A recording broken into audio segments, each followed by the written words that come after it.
Recently, I attended a Wicca wedding, which in Wiccan tradition is actually referred to as a handfasting.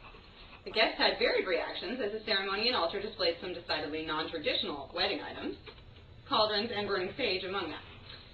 I have a working understanding of Wicca, but it made me wonder, how often are unusual wedding traditions invoked in America, and what do they symbolize? I now present my findings. An acceptable definition of marriage should contain the following components. It should be contractual, binding, and given to the spirit of permanence until death do us part.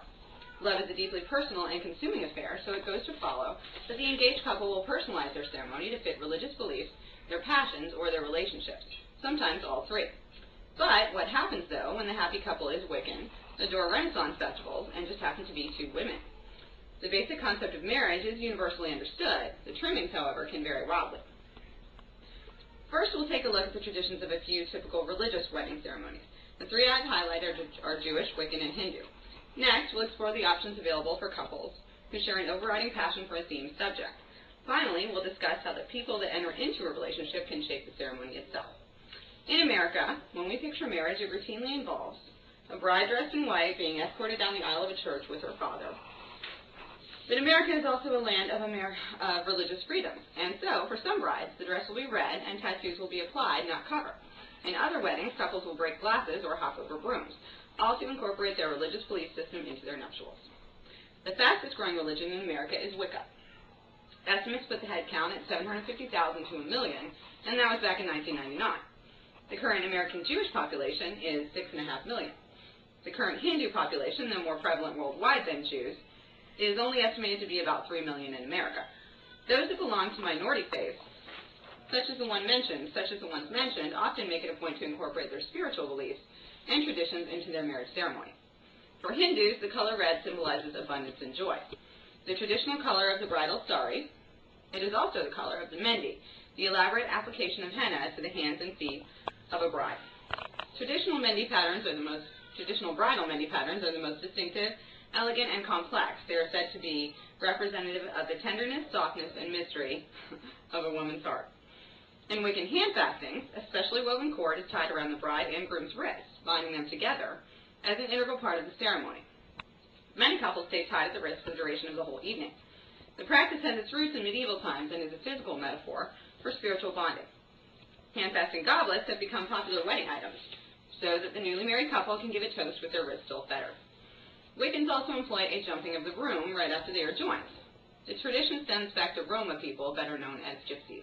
Initially perpetuated to symbolize a man's dominance in the household, whoever jumped higher was the master of the house, it has come to represent the leading of two households for one. The Jewish tradition of breaking the glass occurs right before the first wedded kiss. Some say this is a cautionary tale, that relationships can be as fragile as glass. The husband and wife should work hard to make their bond unbreakable. Others say that in the olden days, sex was encouraged and expected as a marital duty, so the breaking of the glass, always done by the husband, was considered to be representative of the breaking of the hymen. You didn't know that.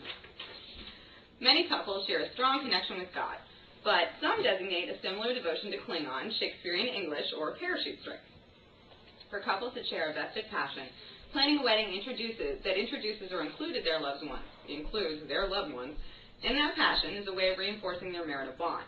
It is estimated that at least 1/3 of all Americans have a themed element to their wedding.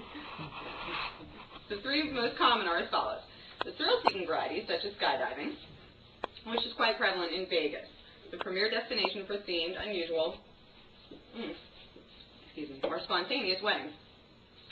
The sci-fi fantasy theme. This category would consist of Star Trek, Star Wars, Harry Potter, or other fictional allegorical movies, TV shows, or books. Finally, there is the historically themed ceremony, which would include Renaissance, medieval, or reenactment weddings, such as the Civil War or Blackbeard's Revenge.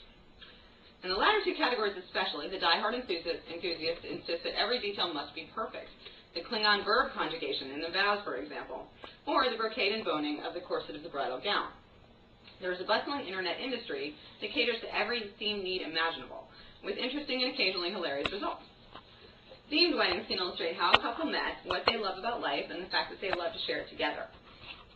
Sharing a life is the cornerstone of all marriages, and the wedding ceremony seeks to reflect that, even if the wedding couple in question is only even if the wedding between the couple in question is only legal in a few states.